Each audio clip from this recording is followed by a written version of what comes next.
Hello, Internet. Well, today I'm pretty much kicking myself in the rear end because as of right now, I actually got Sixaxis to work on Android 4.2.2 on the Samsung GS4, running TouchWiz stock firmware other than rooted. So pretty much right now I'm kicking myself in the butt because I spent $50 on a Moga controller because I knew PS3 support didn't work in 4.2.2, but I just got it to go. So with that being said, it's a free demonstration day on how to make a go on stock firmware, as well as show off my Otter Box and give some initial impressions on it. But we'll start with the Otter Box. Sorry PS3 fans, you'll just have to check further on in the video. But what can I say about the Otter Box real quick? It's actually pretty cool. It's actually a lot easier than what I thought it would be, because I thought the holster would come with the unit. See, separate holster, separate thing, separate unit.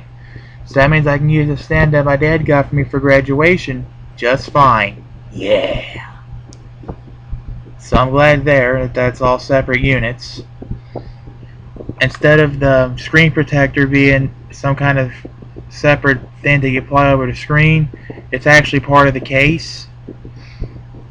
And there's this little rubber thing that goes over the case that protects said case, and it protects it from damage.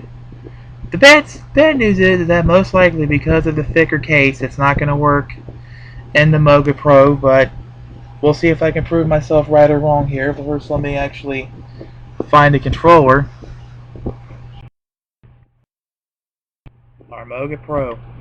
So, let's see if it'll fit. Does it fit, despite the big fat Otter Box? Well, does it? You tell me. Yes, it does. Yeah. Thank you, Otter Box, and for getting something right and making it work. And I really, really, really wish T-Mobile would start stocking things like this on their website instead of the bull crap that they have, and actually make sure that their products actually work with their stuff.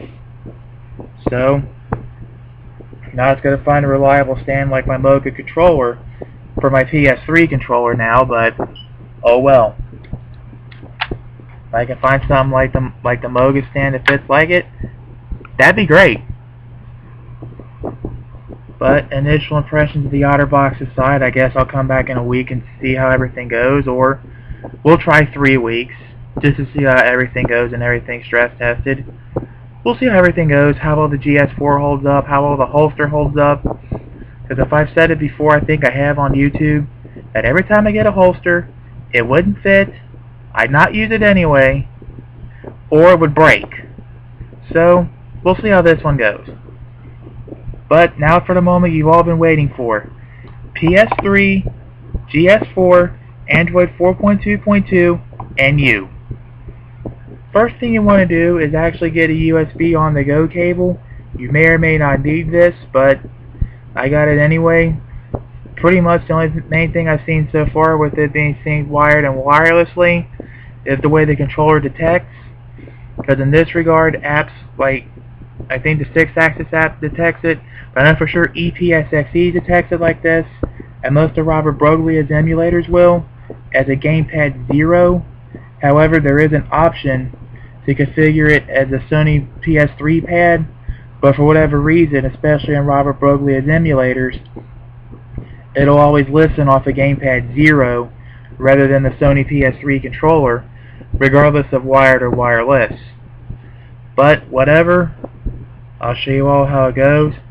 There's your Sixaxis app. You may or may not be able to see it because of the screen glare, but there it is. And then of course you go to change IME, go to settings or setup input methods at the bottom, scroll down to where it says Sixaxis controller and hit the gear. Then go to where it says gamepad settings, and then of course you want to check enable gamepad unless you want this to be used as a virtual keyboard.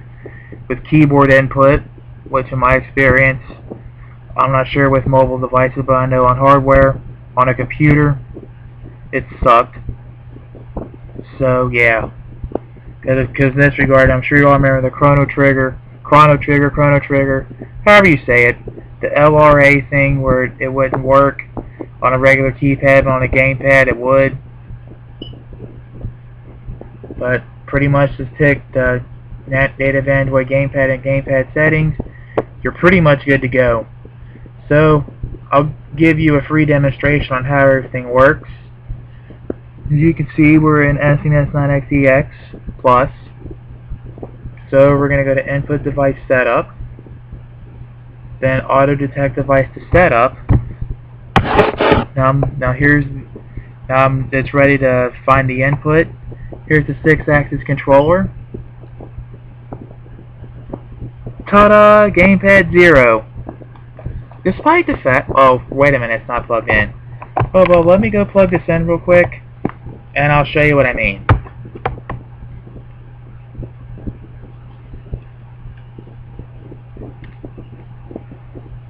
Now it says input devices have changed, so we're going to auto-detect devices set up again. Auto-detect devices set up. Now it says push a button to enter its configuration. I've got the PS3 pad. It is now hooked up. The PS3 pad is now hooked up via USB this time. So we're gonna push the circle button or any button, but the circle button's the easiest. Ta-da! It still says Gamepad 0, despite the fact that in the list it says PS3 controller at the bottom. You may or may not be able to see it, but it does say PS3 controller at the bottom. So without further ado, since I've already configured this for you guys, let me give you a free demonstration. This time we're going to play some Super Mario World.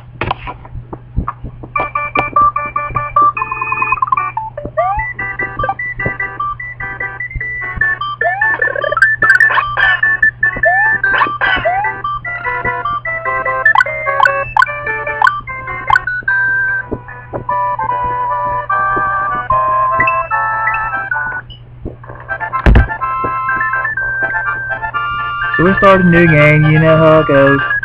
Except this is a hack that I put on Mario World. Soft patched it, so don't worry. So we're gonna hit the circle button.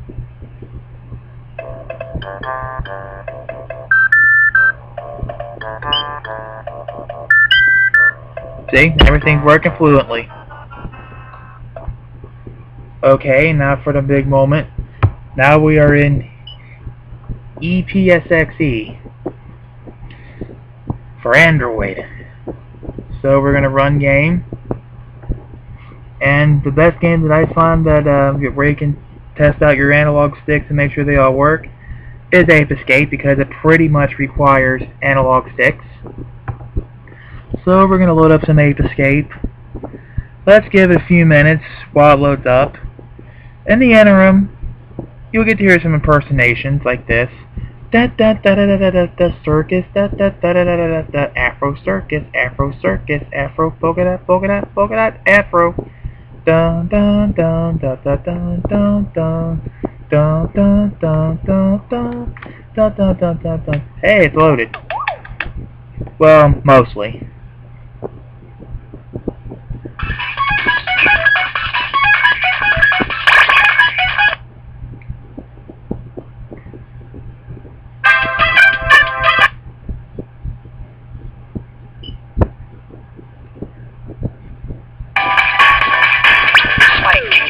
Now, keep in mind it's still plugged in, it still works regardless. It just depends upon the Gamepad 0 or PS3 controller. So here's the sticks.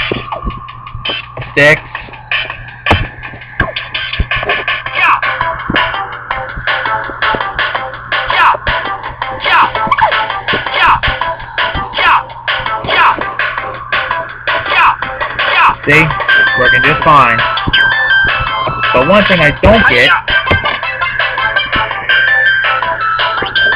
See, I'm now using the control stick.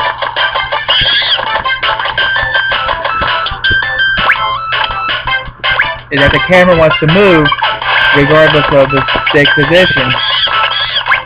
I'm not sure if this was fault within the game, Sixaxis, or the driver. But as a heads up, the Nexus 7 does the same stuff, so I'm not sure if it's the fault within the Sixaxis driver, the controller. There's a hidden setting I haven't found. More cryptic bullcrap, but whatever. There's my free demonstrations of Sixaxis working on stock firmware for the Galaxy S4, Android 4.2.2, as well as initial impressions on the Otter Box. Anyways, I'm AdventureLink. We're going to close this review/free demonstration off by quoting Eric the Car Guy and saying, "Be safe, have fun, and stay dirty." And if you have any questions, comments, praise, concerns, etc., or opinions, but no flames or bullcrap, hit me up in the comments section. If you have any questions about mobile devices as a whole, which of course comes from Android, iOS, BlackBerry/Research in Motion, and Windows Phone, hit up the XDA developer forums. But just as a fair warning, the community is bigger than my Grand Marquis and most Chevy Suburbans as a whole. So make sure you search before posting. Most likely your questions have been answered at least once, if not several times. So again, search before posting.